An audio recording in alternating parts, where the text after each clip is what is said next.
Assalamu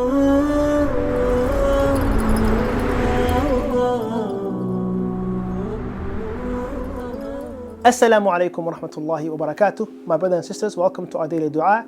Today's dua is covering guidance, hidayah. And this is something that we are again desperate for. We constantly ask Allah to guide us to the straight path. It is something that we say whenever we are praying or reading Surah Al-Fatiha. Ihdina as-sirat al-mustaqim. Guide us to the straight path. And this is a dua that you do every single day. Now that in itself is something that you can say when you want guidance. But what I want to share with you is a dua that our Prophet Muhammad used to say that involves guidance and other things that you're asking Allah as well.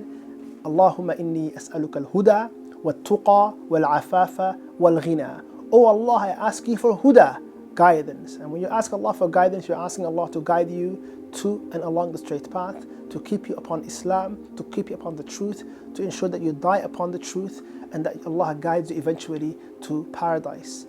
Then you're asking Allah subhanahu wa ta'ala in the same dua, Allahumma as'aluka al-huda wa tuqa, piety. So you're saying, oh Allah, grant me guidance and piety. Piety or tuqa, ikhwani fillah, is that you are someone that lives your life according to the laws of Allah subhanahu wa ta'ala. You stay away from the haram and you do that which is obligatory upon you. So ask Allah to be among the pious.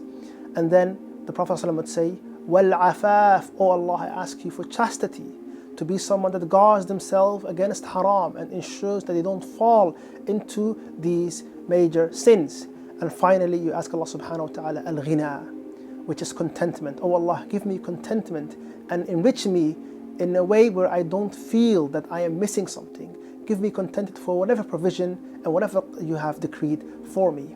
Allahumma inni as'aluka al-huda wal-tuqa wal-afafa wal-ghina. Oh Allah, I ask you for guidance, piety, chastity and contentment. Make this dua inshallah ta'ala and keep asking Allah for guidance. Barakallahu feekum. Assalamu alaikum wa rahmatullahi wa barakatuh.